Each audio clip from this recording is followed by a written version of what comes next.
Hi, I'm Sharon and welcome to my channel. So today's video is slightly different to my usual videos in that this one is hopefully just that little bit more light-hearted, and it's all about dating apps. So at the start of this year, following the end of an awful breakup, I decided to put myself out there on dating apps to better understand the buzzwords and the trends to create this video and content for a blog which I wrote. So the age range of men that I was interacting with at the start of the year were between the ages of 40 and 50. Very recently I put myself back on the app. This time wasn't an experiment, but what I did do was I dropped the age range, and I was really interested to see the difference in their interactions between the older men and the younger men. The older men I found to be far less authentic in their intentions. I found them to be far more commitment phobic and to give me much more of a runaround than the younger guys actually did. So I found that quite surprising, actually. Now, this is basically written from my perspective. It's female perspective and not based on any kind of fact. It was just really, like I say, an experiment of sorts. Now, not all the men were awful. Some were nice and required me keeping my heart shut. Some were really hot and required me keeping my legs shut.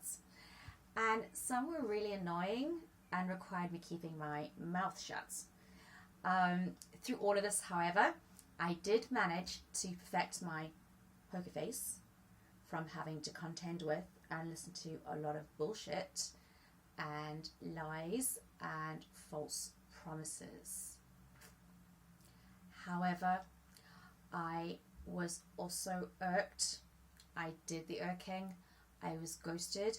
I also did the ghosting, so I was by no means an angel in this game whatsoever, and I actually found myself doing the exact things that annoyed me when done to me. Through the entire ordeal though, the sad thing is I learned that we are all dispensable and replaceable thanks to this new way of dating. I think as people we are easily distracted and equally discarded as a byproduct of the plethora of choice for some.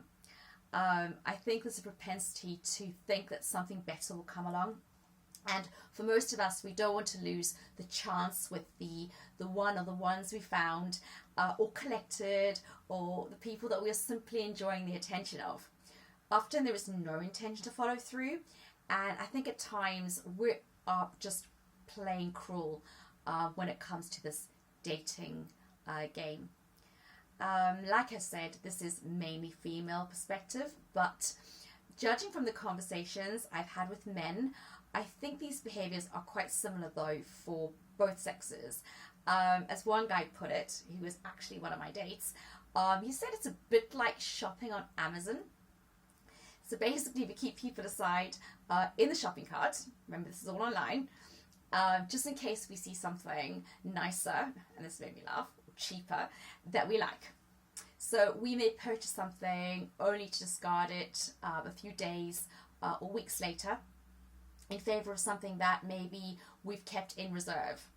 Some of us check out the entire shopping cart all at once, but it kind of still remains a shopping cart.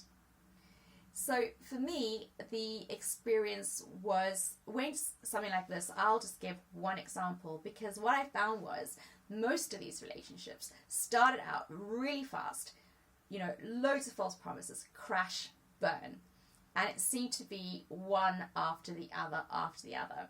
So my first date, my first experience with this was somebody that I kind of trusted instantly, probably based on the following. He was a martial arts instructor, almost a monk. He'd studied to be a monk, turned publisher, who after a weekend together decided on the Sunday that our connection was way too intense and amazing to make this work because I wasn't the one. And then he also seemed surprised when I wasn't offended or angry. But like, how could I be? I was too confused to have any other emotion. I found most of these dates to be really, really, really confusing. Not to say that all of them burnt out completely, actually, because I still have one who is stalking me even today. I just haven't had the heart to delete him completely. And I'm not sure if that makes me more of a bigger asshole than if I'd actually just deleted him or said so. So, like I said, I ghosted some ghosted, we ghost each other simultaneously. I actually think that that's even a thing. But I think matching on these sites and starting conversation isn't much better than the real world, yeah? With plans to meet in the real world that actually never become real. I think we're distracted by the conversations with others. I had on occasion been called like Mary or Samantha, and then whoever I'm speaking to realizes the embarrassing mistake and says something along the lines of like, oh, I'm so sorry, my cat's name's Samantha. Do you like cats? You know, conversations do get messy and muddled. You know, you confuse Mike's profession with Ben's profession. You ask Richard how his fishing trip was, but it actually wasn't Richard's fishing trip. It was Joshua's fishing trip. And Joshua, you'd actually recently deleted after you discovered his grammar was awful. He didn't know the difference between, you know, you're intelligent and you're intelligent. You know, we become so overly picky. You know, in spite of the fact that Joshua had like a rocking six-pack, a great sense of humor, he got canned for bad spelling. I mean, if we'd met in a pub, I wouldn't have asked him to write an essay on a napkin before allowing him to buy me a drink. I wouldn't be playing English professor on him. I mean, probably not, right? I think somehow when it's on the internet, people cease to have feelings. And I think we cease to have manners. It's like it's a computer game. It's like these people don't even really exist. In fact, even once we've physically met these people, they aren't real people. I think it's all very sad, really. I mean, who's to say that the beautiful girl that you started talking to, who stole you away from that very genuinely hilarious, funny girl you were talking to, can't fake funny, right, hasn't filtered her photos to fuck. And you'll realise what you've lost in funny girl when you meet her in the flesh. But maybe you won't care because, you know, once you've sieved through all the girls with cat and dog Snapchat filters, you'll match with them all. And who knows, funny girl might even actually be a bloke. Welcome to internet dating. This is a sad fact. We're given way too many options, and I think it's equally easy to delete someone from our lives, having met them in person, as is via a message. So here's a couple of the terms. Maybe you were the victim or even the perpetrator when it came to the following. First term, orbiting. So, ever had someone ghost you on WhatsApp, but they still engage with you on social media?